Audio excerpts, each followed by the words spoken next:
1, 2, 3, come on!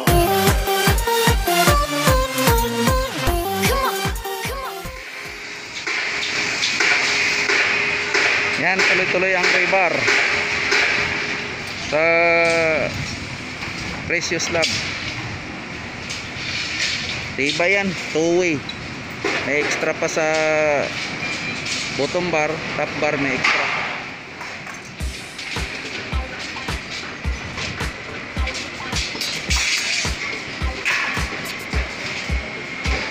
Tapos ang bakal niya 16.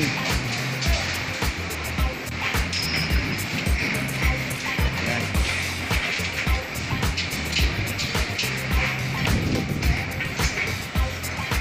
Tapos ang ano niya, two-way.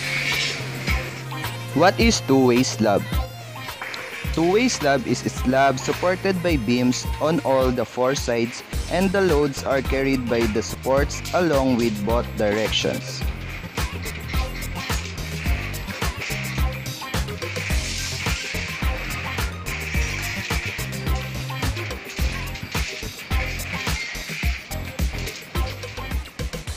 Kapal ng bakal, two-way pa, mayroon pang extra.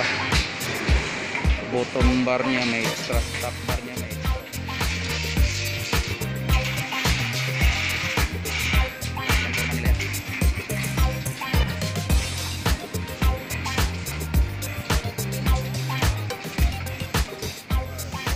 Bottom bar with ano extra?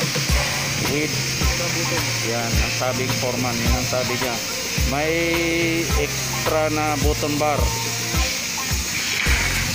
Tapos meron tayong top bar. Towy yan, towy. Meron din extra. Meron din extra yung top bar natin. Para sa precious slab.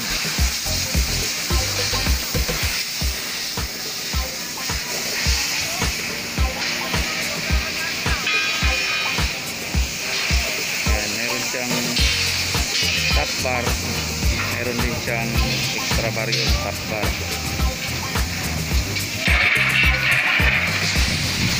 Yan ang FTB. FTB, or also known as footing tie beam. Footing tie beam is a type of beam which is used to tie the footing and to avoid the slender column effect in the structure. They are also called as strip footing because they are provide footing for the wall. Tie beam also used to increase the lateral resistance of the structure.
PIC ng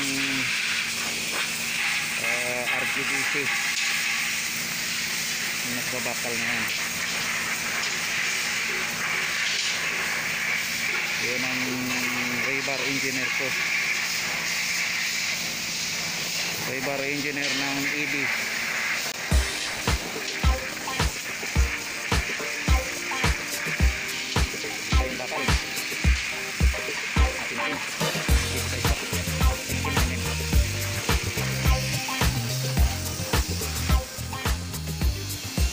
Nagtatago takot pabaril.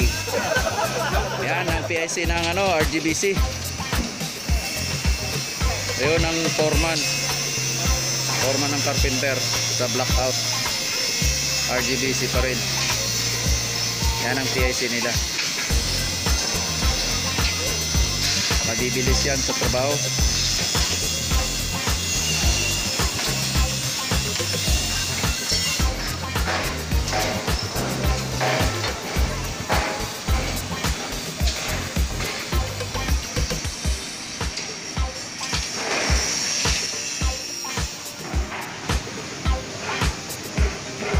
Yan ang PIC ng RGBC.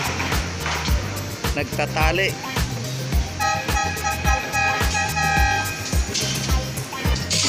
Talagang madalian ng trabaho.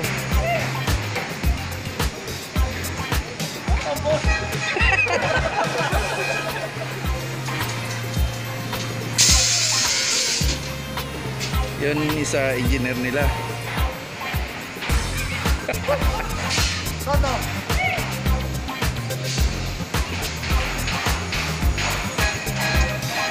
Yan ang forma nila. Kulang ang tao nila kaya nagtatrabaho na sila.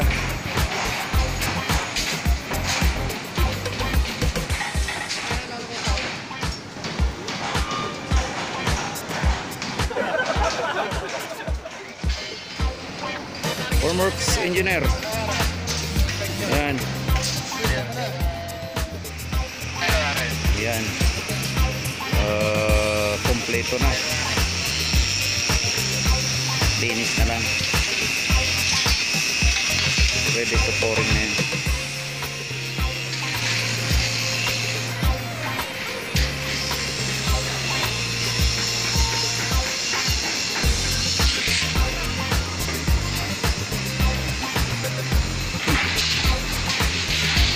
Tibay na bakal na yan. 16 kasi precious lang to. Ang kapal ng buhos 25. Tapos yung iba may 30.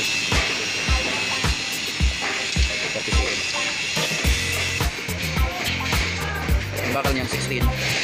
Meron tayong tow yan. May bottom bar, may top bar, or may extra.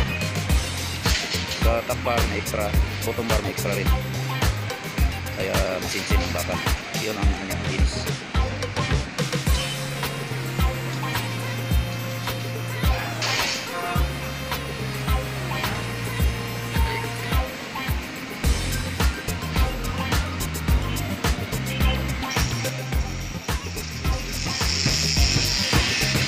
Yan ang forma ng rebar.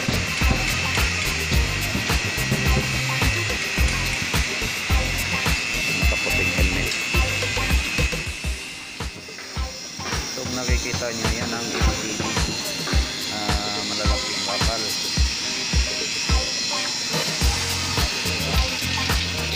Continuous yan.